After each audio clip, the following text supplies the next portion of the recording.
আমরা এই প্রশ্নটি উঠেছে রাজনৈতিক মহল থেকে। আমরা বিএনপি নেতাদের বক্তব্য দেখালাম এবং সেটি হচ্ছে যে কোনো কোনো মহল আবার এটা থেকে সুবিধা নিতে চায় কিনা আমরা একটু ভিডিও ফুটেজ দেখে নিই।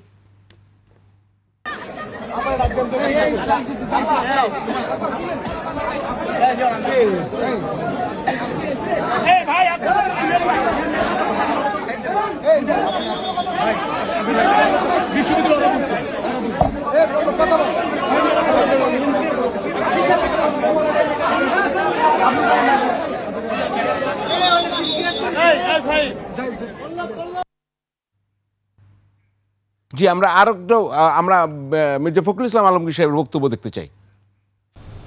সিনিয়র একজন স্ট্যান্ডিং কমিটির সদস্য মির্জা আব্বাস সাহেব, তিনি দীর্ঘকালের একজন আমাদের এই বিএনপির আমাদের নেতা। তিনি নেতার ওই আসনে তিনিও একজন প্রার্থী আমাদের।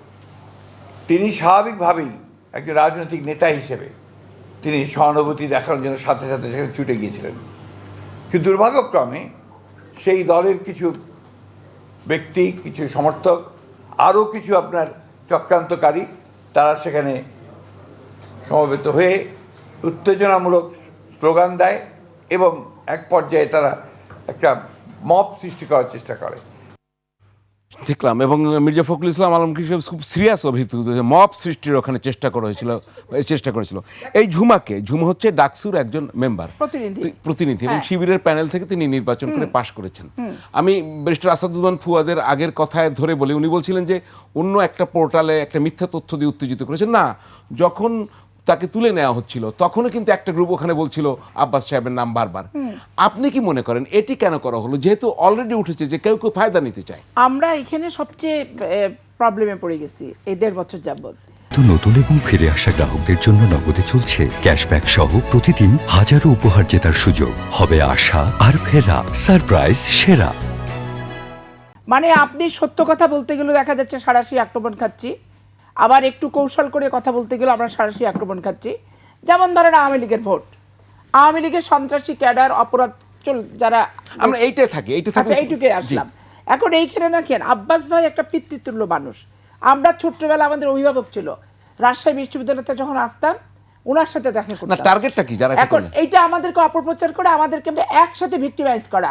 আপনি দেখছেন না স্লোগানগুলো এর আগে থেকে, তো 1.5 বছর থেকে, যে একটাকে পাঠাইছি দিল্লিতে আর একটাকে পাঠাবো পিন্ডিতে, এই স্লোগানগুলো কারা দিচ্ছে? বাংলাদেশের মাটি থেকে আমরা পালায় চলে যাবো, কারা বলতেছে? তো আওয়ামী লীগ সাথে 15 বছর যুদ্ধ আমরা করছি, আরমানকে ফেরত পাইছে জাতীয় জামাত, তারপরে আপনার ছেলেকে ফেরত পাইছে গোলাম আজমের, ইলিয়াসকে আমরা পাই নাই কিন্তু এখনো, আমরা চৌধুরী পাই নাই। তাহলে এখানে আইডেন্টিফাইড হচ্ছে ছাত্রলীগ নেতা, সুবিধা নিচ্ছে কারা? সুবিধা নিচ্ছে জামাত ইসলাম।